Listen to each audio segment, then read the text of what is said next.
windows, and he stared through the red and black gore-strewn windows. It hadn't been the job that had made them this way. It was them.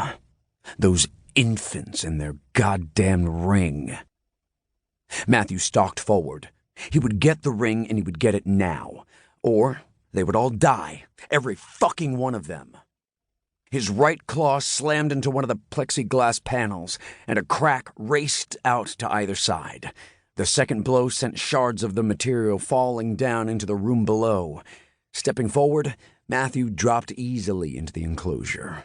The table, strewn with oddments, fell away from him as he landed. Swords, dice, armor, gems, jewelry, and coins, both precious and mundane, rolled and clinked away. Looking up from the wealth strewn beneath him, Matthew paused. He was tall enough that he could look past the privacy screens, and something decidedly odd was going on inside the cells.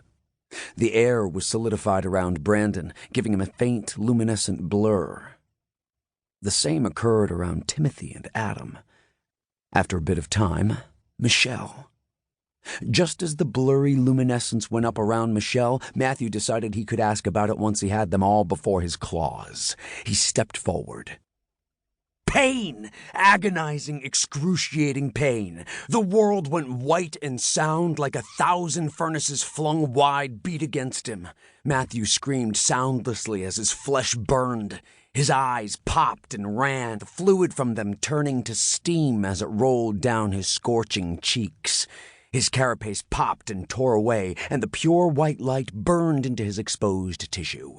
Matthew screamed until the flames burned out his vocal cords, until his face melted to cover his mouth, until all reality was nothing but unending agony.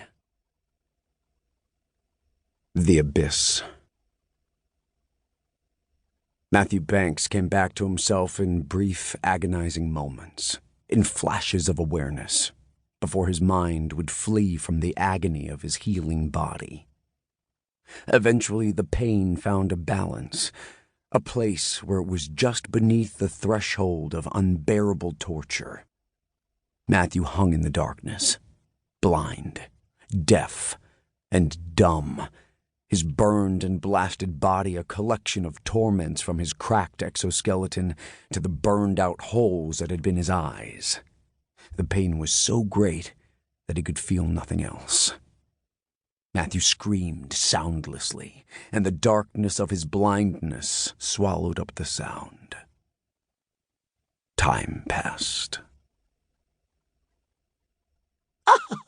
Mr. Banks.